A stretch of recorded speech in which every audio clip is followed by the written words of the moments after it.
Hello guys, hello friends, welcome back to my channel. जी हाँ दोस्तों, आपकी बहुत सारी कमेंट आ रही थी, उसमें आपको बैलेंस करने में दिक्कत हो रही है या तो फिर हैंडल आपको नहीं संभाल पा रहे हो, तो उसमें क्या गलती हम छोटी छोटी कर रहे हैं वो आज हम जानेंगे। जी हाँ दोस्तों, आज का हमारा टॉपिक है कि हमें स्कूटर का बैलेंस कैसे करना है। जी हाँ दोस्तों, स्कूटर का बैलेंस करना है, उसके लिए हमें सबसे पहले बेसिक नॉलेज स्कूटर का होना चाहिए।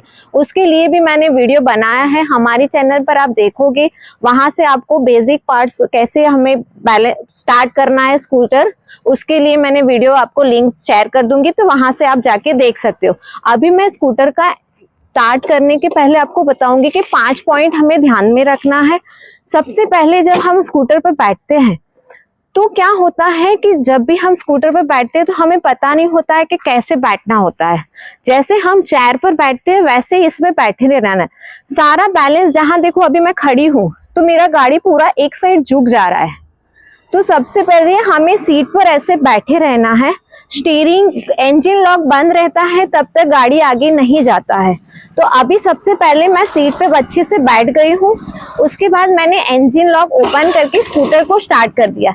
अभी हमारी गलती क्या होती है कि जहां हम जब स्टार्ट करते हैं स्कूटर चलाने के लिए, हम एग्जैक्टली यहाँ ये जो स्टीयरिंग, ये हैंडल है, उसको यहाँ से देखे हम ऐसे स्लोप में यहाँ पर देखते हैं, तो आजू बाजू का और सामने का हमें जजमेंट नहीं आता है, तो हमें पता नहीं होता है कि हमारा स्टीयरिंग कौन सी साइड ज्यादा टर्न करना है। तो सबसे पहले हमें स्टीयरिंग का जजमेंट आना चाहिए। स्टीयरिंग का जजमेंट आने के लिए थोड़ी हमारी नजर परफेक्शन चाहिए। नजर परफेक्शन कैसे रखनी है कि जैसे हम वॉक करते हैं, वॉक यानी हम चल के जाते हैं या तो कोई भी काम करते हैं, तो जहां हम काम करते हैं उसके ऊपर आपकी नजर रहेगी, तो आपको ये हैंडल कंट्रोल करने में बहुत आसानी होगी। अभी देखो मैं आपको चला के बता रही हूँ, मेरी नजर एग्जैक्ट, आपको एक एग्जांपल दे रही हूँ, मेरी नजर यहाँ पॉइंट एग्जैक्ट मिडल से मैं देख रही हूँ और यहाँ नीचे देख रही हूँ, तो अब मेरा स्टीयरिंग ऐसे टेढ़ा ही जाएगा, एक ही लाइन में गाड़ी नहीं चल पा रही। क्यों?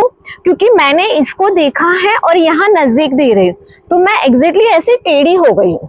तो सबसे पहले हम जब चला रहे हैं तो स्टीयरिंग को जजमेंट लेने के लिए, हैंडल को जजमेंट लेने के लिए हमें नजर ऐसे परफेक्शन रखना रहेगा और एक्सीलरेटर को जरा सा देके स्लो कर देना है और ब्रेक से रोकने की हैबिट सेकंड पॉइंट है। जब हम चला रहे हैं, हमने जरा सा पॉइंट एक्सीलरेटर दिया है और हम स्लो करते हैं, तो वहां पे गाड़ी स्लो हो जाती है और रुक जाती है, बट हमें उसका इंतजार नहीं करना है। हमने स्लो किया, 2-3 स्टेप्स चले, उसके बाद हमें ब्रेक से गाड़ी को रोकना है। और ब्रेक पर हाथ कैसे रखना है उसके लिए भी मैंने आपको वीडियो बना है, मैं वीडियो का लिंक शेयर करूंगी, वहां से आप देखोगे तो कौन से हाथ का पोजीशन कैसे रखना है वो आपको पता चल जाएगा। आपको 2 पॉइंट बताया, अभी तीसरा पॉइंट बता रही हूँ कि जैसे आप चेयर पर, यानी मैंने बताया चेयर पर बैठने की, अभी आपको दिख रहा है कि मेरा स्टीयरिंग थोड़ा टेढ़ा भी है और मेरा एक साइड वेट थोड़ा ज्यादा है। ये चीज समझना बहुत जरूरी है। आपको दिख रहा होगा कि जरा सा स्टीयरिंग टेढ़ा भी है, साथ में मेरा लेफ्ट लेग में थोड़ा वेट है, और अभी उसमें ही आप गाड़ी चलाने जाते हो तो वहां पे गाड़ी का बैलेंस भी नहीं होता है, पैर ऐसे ऐसे मूवमेंट आता है तो हम बैलेंस नहीं कर पाता है। उस मेन रीजन क्या है कि जब पैर का मूवमेंट, स्टेपिंग, जैसे जब मैं चला रही हूँ, जैसे मैं ऐसे चला रही हूँ तो वहां पर ऐसे ऐसे पैर का मूवमेंट करके नहीं चलाना है। क्यों? क्योंकि वहां पे ये थाइस का जो पार्ट रहता है तो उसके स्टेपिंग आ जाते हैं। आपको दिख रहा है कि जैसे देखो मैंने इंजन लॉक बंद किया है, अभी जैसे ही मैं पैर को ऐसे हिलाने जा रही हूँ तो मेरा पूरा बैलेंस हिल जा रहा है, क्योंकि वहां पे जहां आप चेयर पर बैठे हो उसी तरह बैठे रहना है और पैर को रगड़ना है। हम करते क्या है, स्टेप्स लेने जा रहे हैं, वहां पे क्यों वो स्टेप्स आते हैं उसका भी एक रीजन है कि जहां हमें टाइटनेस, जब आप पहली बार स्कूटर चलाते हो तो वहां पे बॉडी स्टिफनेस आ जाती है, तो वो पोजीशन से हम चलाने जाते हैं तो पहली बार में ऐसे बॉडी खड़ा हो जाता है, तो हम पैर से उसको कंट्रोल करने जाते हैं, पैर से कभी कंट्रोल होता नहीं है। तो हमें सीट पर बैठ के एक्सीलरेटर को समझना है, जरा सा एक्सीलरेटर देना है, जहां पैर ऐसे चले वहां पे गाड़ी को स्लो करके ब्रेक दबा देना, तो वहां पे पैर से गाड़ी ज्यादा आगे बढ़ेगा नहीं और आप कंट्रोल करना सीखोगे तो आपका बॉडी का जो स्टिफनेस है, जहां आपको डर लग रहा है वहां से वो डर चला जाएगा।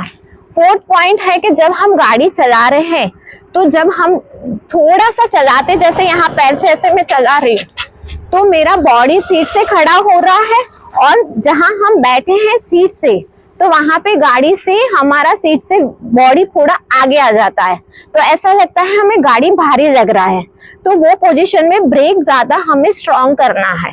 इसमें दो ही पॉइंट्स रहते हैं, दो ही पार्ट्स रहते हैं, एक्सीलेटर और ब्रेक। सब बोलते हैं कि मुझे 15 डेज हो गए, 70 डेज हो गए, हमारा बैलेंस क्यों नहीं होता है। बैलेंस जैसा इसमें जहां जिसको नहीं आता है उसके लिए ही मैं बता रही हूँ मेन पॉइंट कि जहां आप एक्सीलेटर और ब्रेक को समझना है। उसके बाद आपको एक्सीलेटर ब्रेक समझ में आने लगे, उसके बाद आपका माइंड सारा इसमें जो भी कमांड रहता है माइंड से कमांड रहता है। कि जैसे आप चला रहे हो, आप नीचे देख के एक एग्जांपल देना चाहूंगी, आप नीचे देख के चलोगे तो कहीं पे भी आपकी टक्कर हो जाएगी। जैसे वॉक करके चल रहे हो, घर में भी चल रहे हो, तो जब हम स्कूटर चलाते हैं और नीचे देख के हम गाड़ी चलाना जाएंगे तो हमारी गाड़ी क्रॉस चली जाती है, कहीं कहीं वो डर की वजह से एक्सीलेटर फास्ट हो जाता है, तो पैर से हम रोकने के लिए ट्राई करते हैं तो उसकी वजह से हम गिर भी सकते हैं। तो ध्यान क्या रखना है, सबसे पहले, अब मैं आपको वापस एक बार रिपीट कर रही हूँ पॉइंट्स। सबसे पहले हमें एक्सीलेटर को जरा सा ऐसे समझना है, फिर स्लो करके ब्रेक से रोकना है, फिर जहां आपके पैर चल रहे हैं तो वापस उसको स्लो करो और ब्रेक से रोको। सेकंड पॉइंट के थर्ड पॉइंट के आपको जैसे लग रहा है कि हम नजर नीचे नॉर्मल, जब आप स्टार्टिंग में स्टार्ट करोगे तो ऐसे ही देख के चलते हो तो वापस स्लो करो, फिर नजर मूवमेंट, आइज का मूवमेंट करो और फिर वापस उसको चलाओ। और सबसे मेन बात है कि जब आपके पीछे कोई व्हीकल आ जाता है तो वो डर के हम ऐसे मुड़ के पीछे देखते हैं और गाड़ी को साइड में लेने जाते हैं। तो वो जब हम गाड़ी साइड में लेने जाते हैं पीछे मुड़ के, तो ऐसे ही एक्सीलेटर बढ़ जाता है और रेस ज्यादा हो जाती है तो उससे हम गिर जाते हैं। तो कभी भी आप स्कूटर चला रहे हो तो जब नजर सामने रहेगी उसके बाद धीरे धीरे हमें ये मिरर से ही पीछे देखना है, पीछे मुड़ के हमें कभी नहीं देखना होता है। तो जी हाँ दोस्तों, आज का हमारा टॉपिक था कि हमारा बैलेंस क्यों नहीं हो रहा है। जी हाँ दोस्तों, आप ये वीडियो देखोगे और ये 5 पॉइंट ध्यान में रखोगे तो आपको स्कूटर सीखने में बहुत आसानी होगी। जी हाँ दोस्तों, हमारा ये वीडियो आपको अच्छा लगा हो तो लाइक एंड सब्सक्राइब जरूर कीजिए। ऐसे ही इंफॉर्मेटिव वीडियो देखने के लिए जुड़े रहिए skillful ride with Shweta. Thank you.